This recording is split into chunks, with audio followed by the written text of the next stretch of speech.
So we got to hear the vision of autonomy from Brian in that excellent presentation. I'd like to talk a little bit about the some of the technology behind autonomous vehicles and that technology of machine learning and deep learning that could be applied even beyond, really getting to the core of what is this fascinating set of breakthroughs that have driven artificial intelligence over the past 2 decades. And deep learning is a set of techniques that use neural networks, is a type of machine learning that has been at the core of those breakthroughs. So all the exciting stuff you hear in the news about AI is deep learning is behind a lot of those breaking news.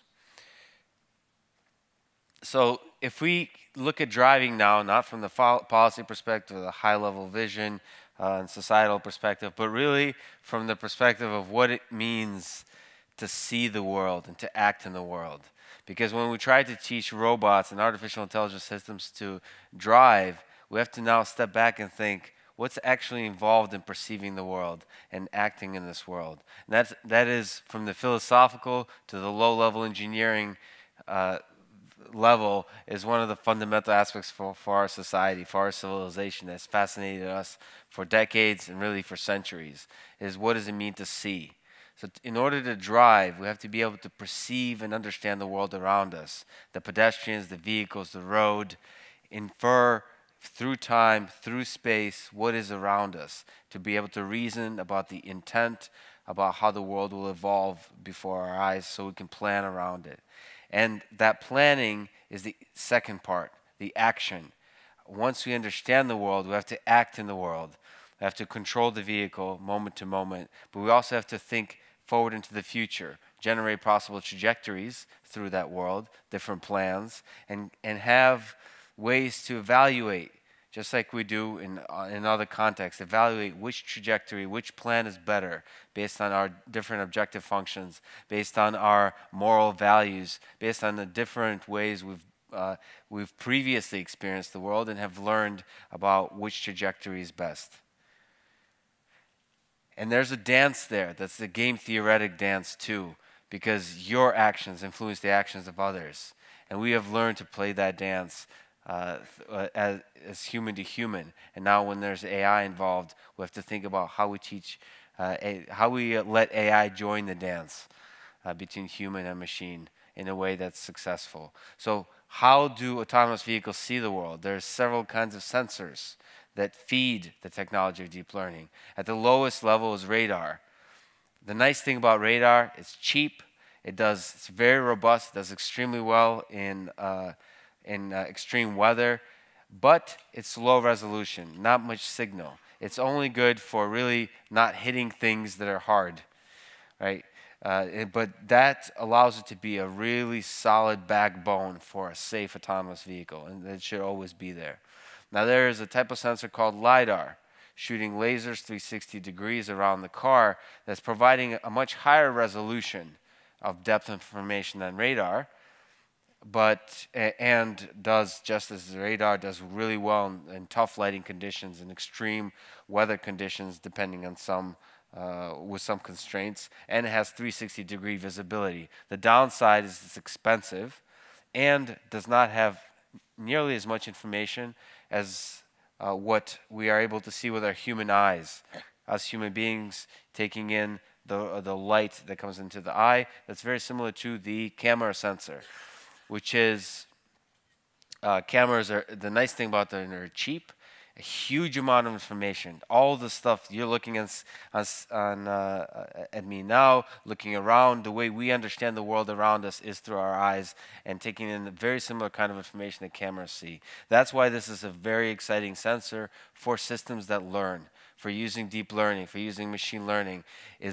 There is so much information there that's waiting to be unlocked. There's enough information in camera data to be able to drive strictly with camera. That's why it's inspiring and thought-provoking and energizing for the entire artificial intelligence community to use vision sensor for driving. And that's most of the talk today will be based on vision, on visible light. But the downside is you need huge amounts of data in order for deep learning technology, especially in the autonomous driving, where you have to have 99.999, the march of 9% accuracy of the systems. You have to have huge amounts of data, huge amount of edge cases. And the downside is that there is a lot of noise in the sensors. There's a lot of uncertainty. It's not robust to extreme weather conditions. It's not robust to extreme lighting conditions. So you have to be able to deal with that just as us humans do when we look about the world. With these sensors and with the ideas of machines that learn, of deep learning, is the question of two paths. Two possible paths to achieve autonomy. So one path is using vision, using cameras. It's prioritizing the camera sensor, using radar and ultrasonic sensors as a backbone, but really prioritizing the rich textual information that comes from camera, and using deep learning, collecting huge amounts of data, huge amount of edge cases that are in driving, and learning from them, continuously learning and improving the system. That's approach one. The really nice aspect there, it's cheap, and it's so most cars today have cameras. Many cars today have cameras looking out. So that's the pro. The cons, as I mentioned, it's not accurate unless you have a huge amounts of data.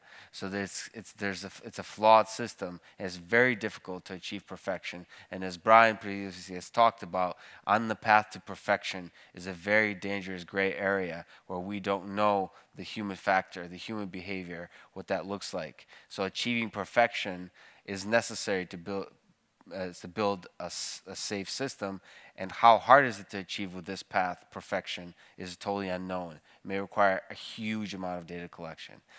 And on the other side, the other path to autonomy that's been successfully demonstrated at a small scale to date is using LiDAR and maps. So using the laser sensors to have extremely robust and high accuracy depth information to be able to not hit objects around you, to maintain safe navigation trajectories through the space, and using map information to localize where I am in the world. The downside is that LiDAR data, to date at least, is very difficult to use for deep learning to learn about the world. It doesn't have enough information to really richly learn about the physics of the world, about the visual characteristics of the world, be able to infer and understand the world around you. So let me talk about deep learning. I think much bigger than driving is the ability of machines to learn. That's been at the core of the excitement of the artificial intelligence community over the past decade, and stretching back to the 40s. The success of neural networks, which is at the core of deep learning. So what is it? Essentially, deep learning is the ability to extract useful patterns from data. Huge amounts of raw data, being able to extract patterns that are useful for different kinds of systems like autonomous vehicles. What is behind deep learning? It's neural networks. It's using neural networks of basic computational, simple computational units, just like the neurons in our brain, interconnected, so huge amounts of neurons that are able to contain little pieces of knowledge. And through the process of optimization, we adjust those pieces of knowledge on those simple computational units in order to learn some rich, multi-resolutional hierarchy of knowledge, just like our brain with the 1+ trillion neurons, synapses operating in our brain. The hard part is asking the right question, cleaning, collecting the data, and really getting to the core of what can be automated in a particular application. And I'll harbor on this more and more, is how difficult is really driving? Which aspects can be automated? How solvable is it with this technology?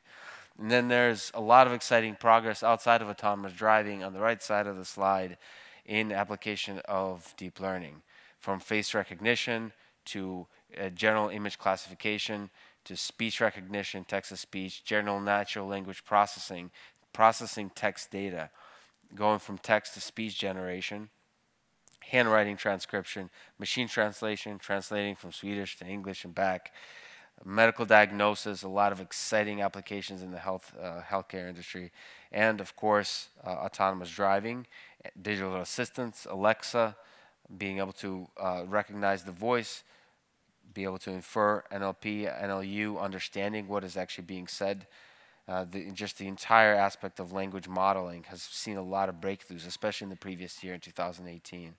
And in ad and search and recommender systems from Netflix to Google, the showing advertisements to you, deep learning is feeding a lot of the aspects of personalization. So an algorithm being able to learn enough about you to recommend, to understand you fundamentally, to be able to recommend what it is that you want to see more of. That's extremely powerful for providing an experience, a product that's useful to the individual. And the fun stuff of playing games and so on, some of the stuff you've seen with chess and Go that artificial intelligence system been able to solve.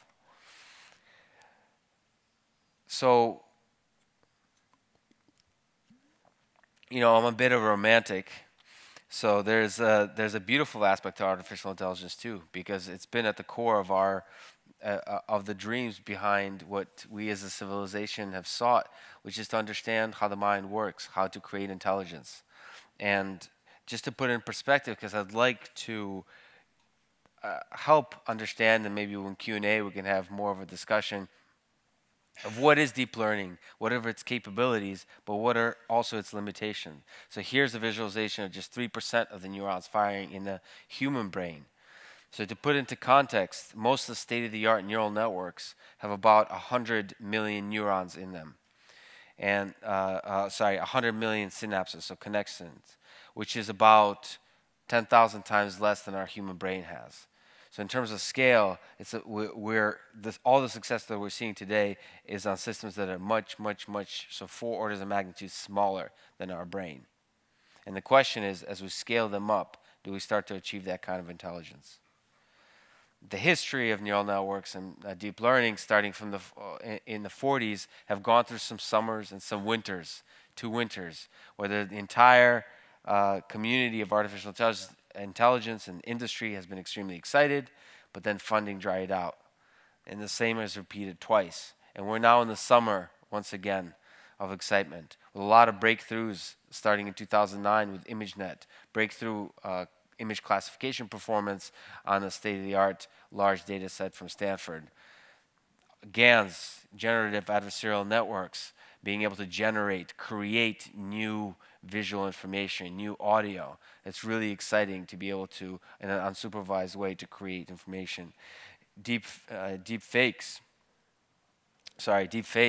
being able to do face recognition at a level that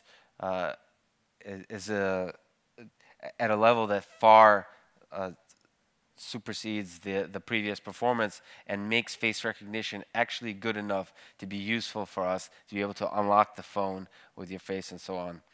And AlphaGo, things that when I started in artificial intelligence thought to be impossible, which is the game of Go, was finally we're able to create an AI system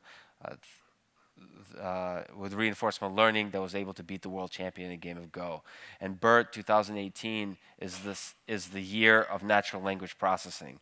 All the exciting stuff from OpenAI, from DeepMind, we're able to create language modeling, to be able to generate language, to be able to translate machine translation, to really have a lot of breakthrough performances on working with language and using deep learning to work with language. Now, once you get an understanding of language, the number of applications, from personal assistance to translation to everything, our world is surrounded by language. Having machines that find patterns in languages is extremely powerful. So we're going to be seeing a lot of world-changing applications in the next few years based on these breakthroughs, with BERT as a system at the core of that breakthrough. So what is deep learning?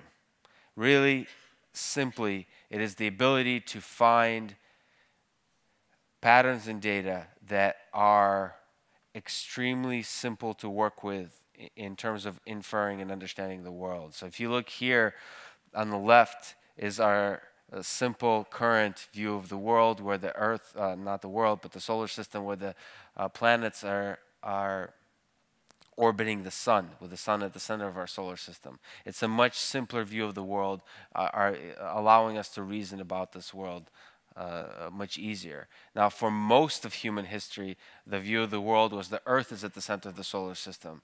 Now, when you're trying to reason about the motion of the planets, when the Earth is at the center of the solar system, mathematically it's a much harder problem. So what deep learning allows us to do without human experts is form representation of the world, whatever the problem is, whether it's autonomous driving or medical diagnosis, form a representation of the world that allows you to simply reason about it in an automated way.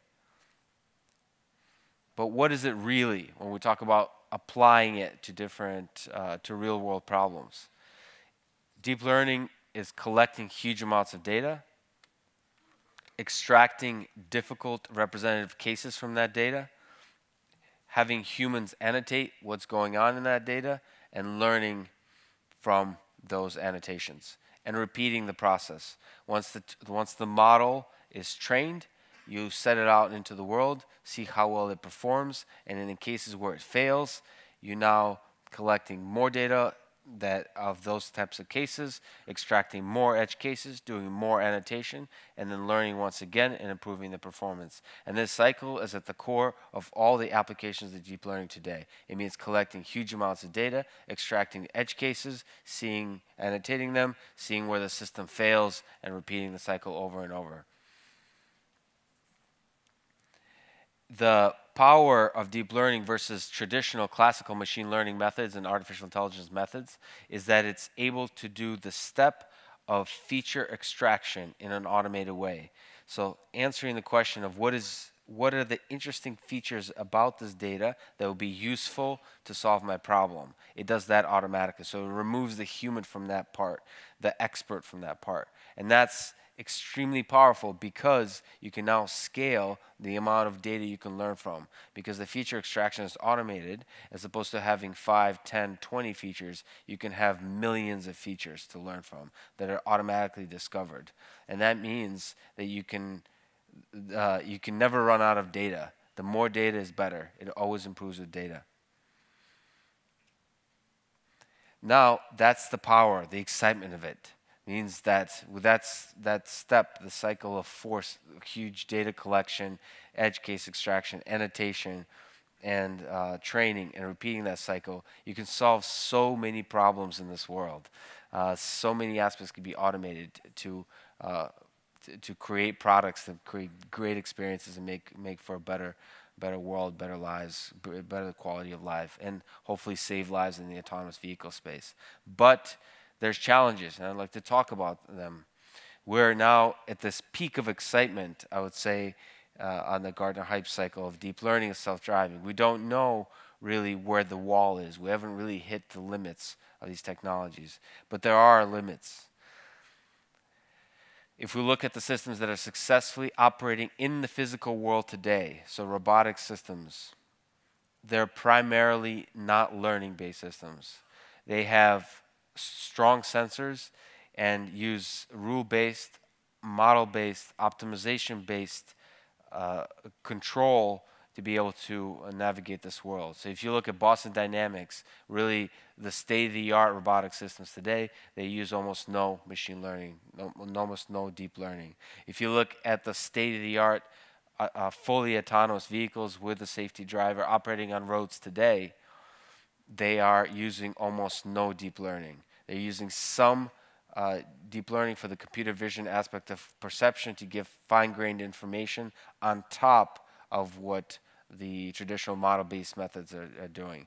But at the core, there's no deep learning. Why? Because we're still not able to create robust, reliable, explainable systems with deep learning. Then there's the question of unintended consequences. With a deep learning system, you have to specify an objective function that you're trying to optimize, and you're using data to learn how to optimize that objective function. So on the left here is a simple game of coast runners, where the task is to race a boat around a track and to finish. And what's shown on the left is a human being playing this game. The reward structure is the following. You get points by finishing fast and relative to your competitors, the position you finish. But there's a third point as well, sources of points, which is picking up those little green turbos along the way. Now, when you teach an AI system to play this game, as opposed to finishing the race, it learns that finishing the race is actually detrimental to getting more reward. So when the objective function is maximizing the reward, what it learns is to go around in circles, slamming in the wall with fire everywhere, and collecting the green turbos over and over.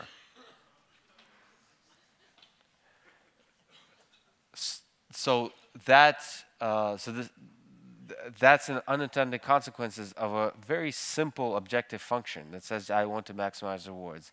And at the core of any machine learning system, without a human in the loop, there's going to be an objective function that specifies what's good, what's bad. Now, we human experts are not good at being able to completely define what does it mean to be good. There's a lot of fuzziness, a lot of gray area that we navigate together. But when we have to put it down, an objective function, actually on paper and say what's good, what's bad, there's going to be, when the system runs away with it and operates based on that objective function, there will be unintended consequences, especially in the autonomous vehicle space, that we don't know how to work with.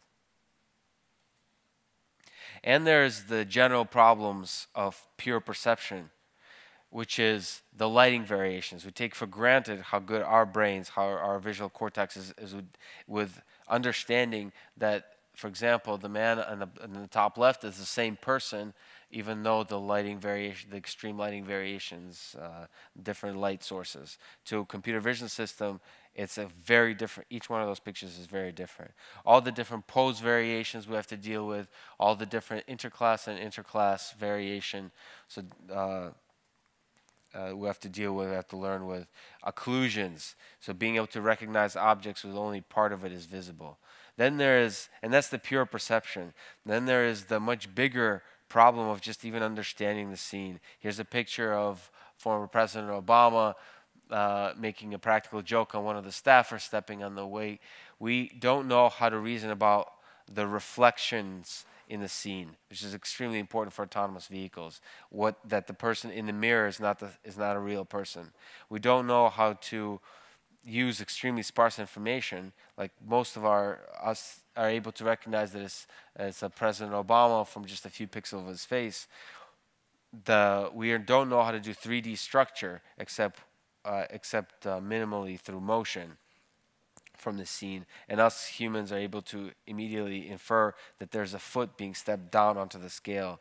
The physics of the scene, the gravity, we don't know how to reason about in deep learning systems. And the big one for autonomous vehicles is being able to infer what's on people's minds, the mental model of what's going on in the scene. So be able to reason about what another person is thinking about and what that person is thinking about another person thinking about. And that kind of chain of reasoning that we do when we infer, for example, how to navigate an intersection with pedestrians. The other challenge demonstrated very powerfully in a new field of adversarial machine learning, simply here on the left, a 99.6 accuracy prediction is made, confidence prediction is being made that the image on the left contains a dog. Adding a little bit of a distortion to the state-of-the-art network makes it predict with 99% accuracy that that's in fact an ostrich. So with a little bit of noise, we can manipulate what the system sees. So it's not robust, these specific adversarial examples. And the other big one is the efficiency of learning and the generality of learning. So we as human beings, here's a baby learning to walk or walking for the first time. We're able to, from just very few examples, this is the first time this baby has been on 2 feet, right, with unassisted. You're able to learn a huge amount of information from just a few examples. That for current deep learning, machine learning approaches, we need tens of thousands, hundreds of thousands, millions of examples, even to learn trivial things. Walking, as we'll see, is non-trivial, is extremely difficult, and we're able to learn from just a few examples.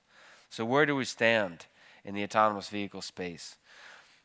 Waymo, in the two paths that I've mentioned, of full autonomy and partial autonomy, of using deep learning, computer vision, and vision camera sensors, and using LiDAR. Waymo is the leader of the space of full autonomy. They've achieved, in 2018, 10 million miles, and now it's going up. Tesla, on the computer vision, deep learning side, has achieved now over 1.3 billion miles driven under Autopilot. And the question in everybody's mind thinking forward with this technology is, what is going to be the successful path? Who is going to be the company? What set of ideas will be the ones that achieve at scale deployment of autonomous vehicles? And the fundamental question you need to ask is, who's the first to achieve full autonomy with some significant scale, like 10,000 vehicles? And I've often asked people of this question, and there's a lot of debate, but the two leaders are Waymo and Tesla. But whatever the approach is, whichever is the right approach, the answer will not, autonomy will not be adopted, in my view, because it makes us safer, or because it gets us from point A to point B faster, or because it's cheaper than the current transportation system.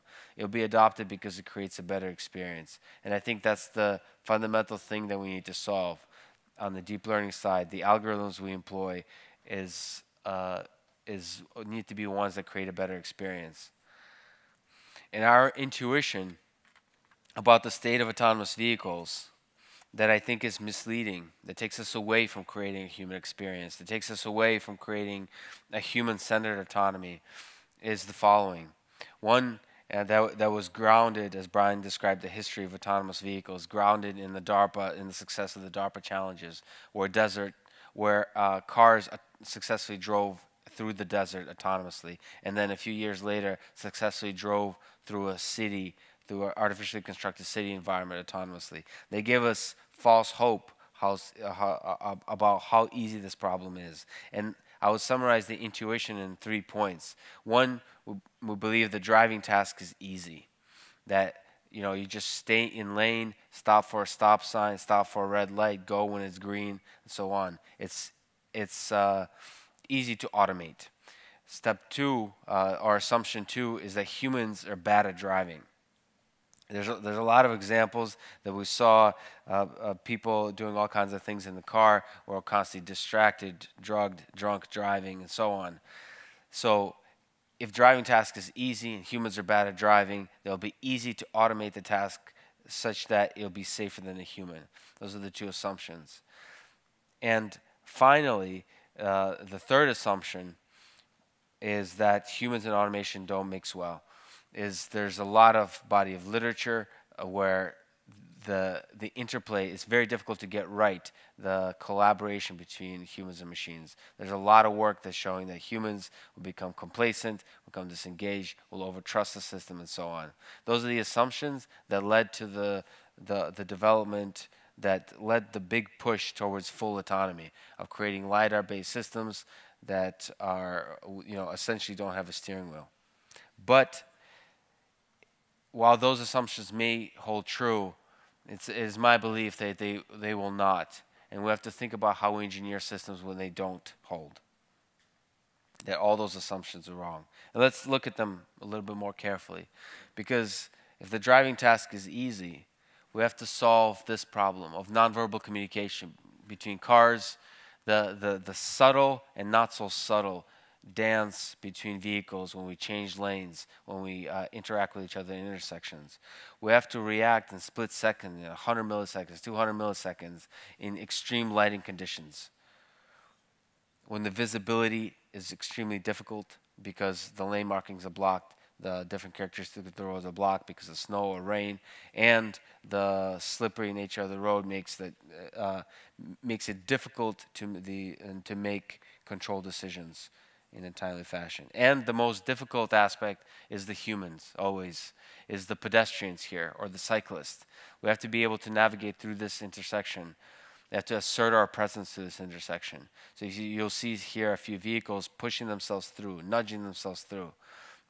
In terms of robotics, in terms of computer science, computer vision, path planning, we don't know how to design algorithms that assert themselves, that threaten pedestrians essentially with their movement, or take a risk in order to make the pedestrian not cross. That game theoretic dance we don't know how to reason about. And we have to solve it if we want to solve the driving task. And of course, the thing I already mentioned is the unintended consequences. So when you specify through that intersection an objective function that needs to be optimized, what are the unintended consequences when we task the autonomous vehicle to nudge itself through a group of pedestrians? It's very difficult to anticipate them, but it's possible that they arise. The idea that humans are bad at driving, I think in general we make assumptions about our visual systems because we've had it for 500 million years. We take for granted how difficult it is to see and perceive and understand the world. We take it for granted how difficult it is to do bipedal movement of walking on 2 feet because we've been doing it for 200 million years. And we tend to over-exaggerate how meaningful thought and reason is, which is why we gave a lot of credit to chess as a difficult problem, because we've only had it recently as human beings. But in fact, bipedal movement and visual perception is extremely difficult. Here on top is the state-of-the-art human being performing those tasks, and on bottom is the state-of-the-art robot performing those tasks.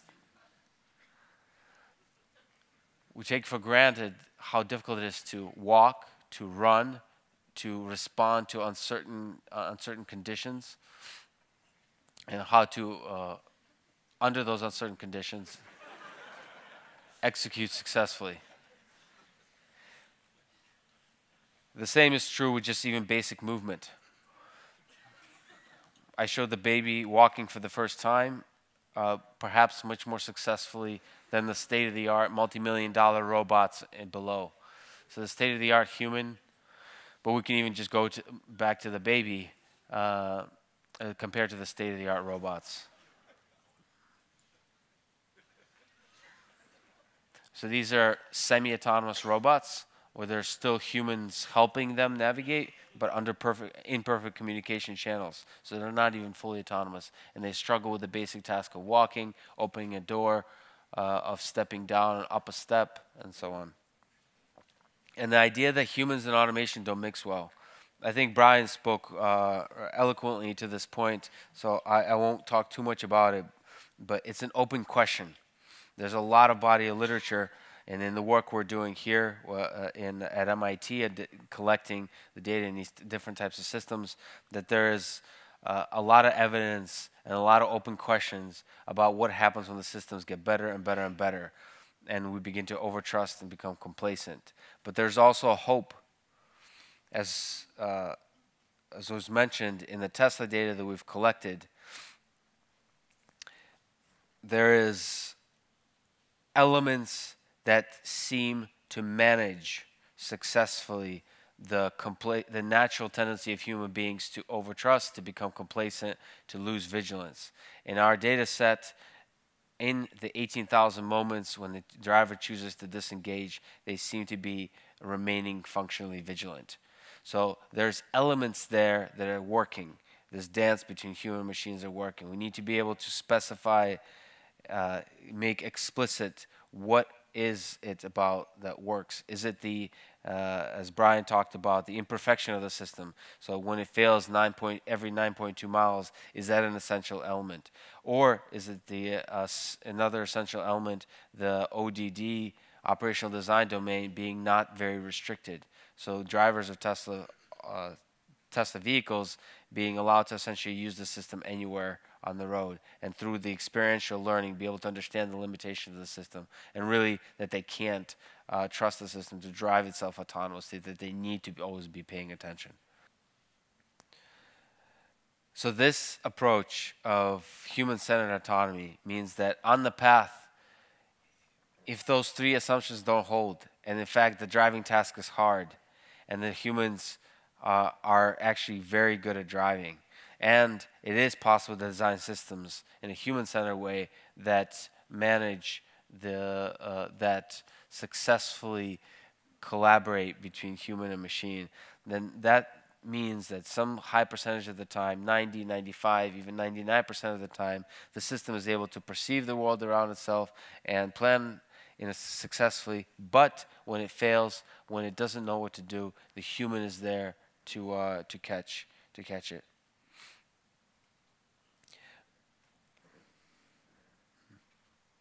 But at the core of how we solve that problem is data. And there's two camps. There's two ideas of what is the main most promising source of data based on which we can learn to build autonomous vehicles. So one is real world data.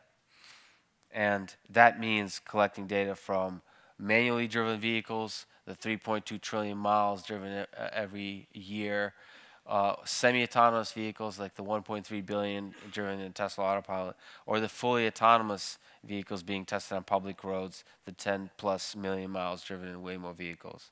The other side is simulation. So being able to simulate the miles driven, so the billion, trillion miles, and then solve one of the two problems that connect simulation to the real world. So one in machine learning is the problem of transfer. It's called transfer learning, which is basically being able to successfully take knowledge learned in the simulator, which is different from the real world, and successfully apply it to the real world. That's an unsolved problem currently. The other approach, which is taken by NVIDIA and people working in graphics, is to create a hyper-realistic simulation that there's essentially no difference between the simulation and the real world, so that everything you learn in simulation is in fact going to be applicable to the real world. And the other approach is to say, well, as opposed to trying to create a perfect system on these large sources of data, is you deploy an imperfect system and you learn, you improve continuously. But then it requires solving the human-centered problem of managing, of collaborating, of perceiving what the human is doing. And one of the exciting projects that we've been doing with Veoneer is taking on this problem. We have a semi-autonomous vehicle here, testbed, that we've been working on at MIT that explores some of these ideas. Here, just to show you a few clips. Here, myself. Lex, you appear distracted. Would you like me to take over? Tweeting here. Yes, please. With a smartphone. Great. I am taking control of steering and braking. Using voice to communicate the exchange of control. Is now in control, as the center stack display shows.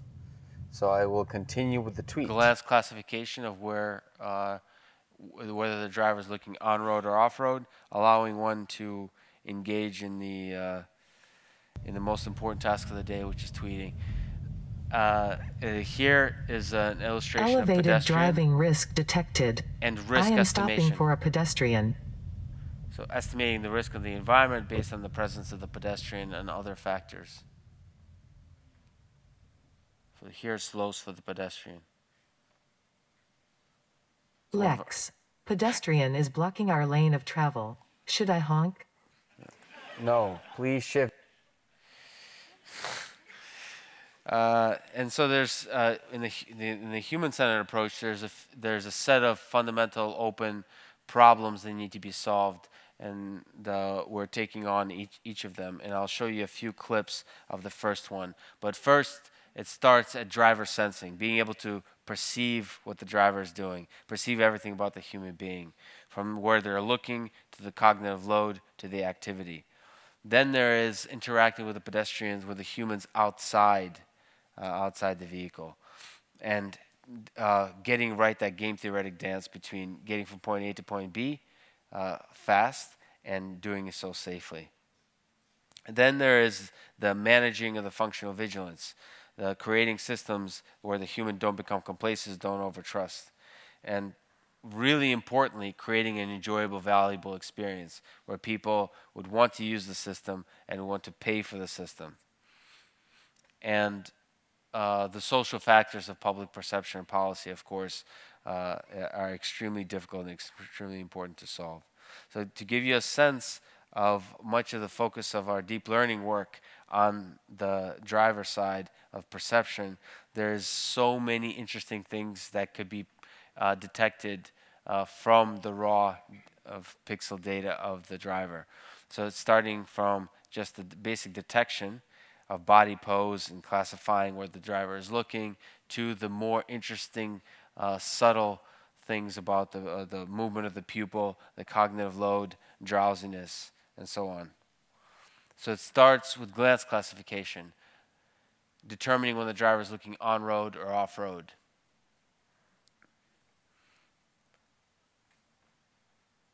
It also includes emotion recognition. Here is driver frustration detection, detecting in a binary classification task of whether the driver is content, happy, or dissatisfied, frustrated with an experience of using voice-based interaction with a navigation system, a source of a lot of frustration for people. And I think the reason this is a really good example of what the power of deep learning and the power of data is, as opposed to engineering a system from human experts, we let the data speak. One of the things that we discover here is one of the strongest features of frustrated drivers that appears over and over is a smile. So a smile is an indication of a frustrated driver. Now, this is different than you would think in a traditional affective computing context, where a smile is almost always indicative of a happy person. And that's really important because you essentially let the data allow you to discover the features that are important for this particular application. A really important source signal of information for the state of the driver is the eye, and in general the pupil. So blink and pupil position gives a lot of useful information for cognitive load and for drowsiness. Here we have a state-of-the-art detector of blink and pupil. Here counting being able to detect accurately the blinks and saccadic movements when the person is looking around. And finally, for smooth pursuit, being able to accurately, temporally smooth over time the movement of the eye when it's subtly tracking a object across the scene. So that information, as I mentioned, can now, the raw pupil position and the blink can be used for drowsiness detection, or as in this case, used for cognitive load estimation. So determining how overloaded mentally the driver is, how deep in thought they are. So even if they're looking on road, they may not be actually fully engaged with the road, and their mind wanders. Mind could be elsewhere. Then there is the activity, looking at the body of the driver. So here, there's 3 categories: a driver not using a smartphone, a driver having a smartphone in their hand but looking at the road, which is yellow, and green is when the driver is looking at the phone. So the ability to use deep learning to determine when the driver is engaged in a particular activity. Some activities might be conducive to good, safe driving. Some may not be. And that information could be extremely useful for a car to have.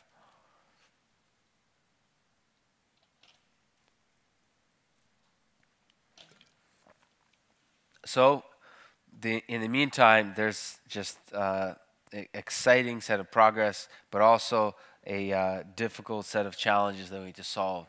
We need to collect huge amounts of data, applying machine learning methods to learn from that data continuously through that cycle, through the edge cases, improving and improving the system. And finally, as we deploy these systems, being able to solve all the human-centered autonomy aspects, where from sensing the driver to managing the complacency and all the difficult societal issues. And I think that's really exciting for the artificial intelligence community, because we get to graduate from the successes of the past decade, which were essentially on toy data sets.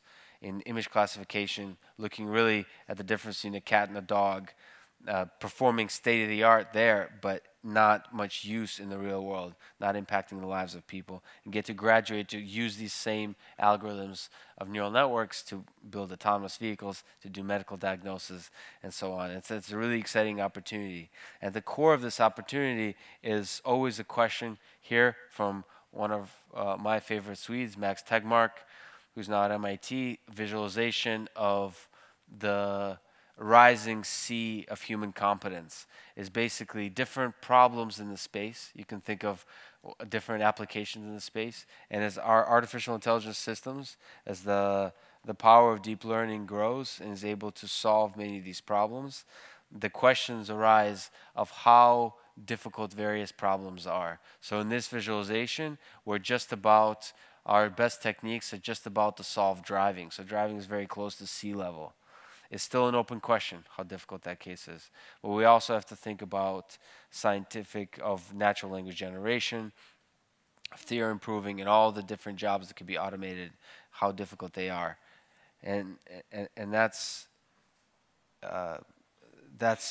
extremely exciting to see where the big impact in the near future could be. And of course, in the long term, the question is, how do we create a general intelligence? And by that, I mean systems that are able to not just solve autonomous driving, but learn how to transfer knowledge from one domain to another, just like us humans do, just like that baby is able to elegantly do with just a single or just a few examples there, walking for the first time.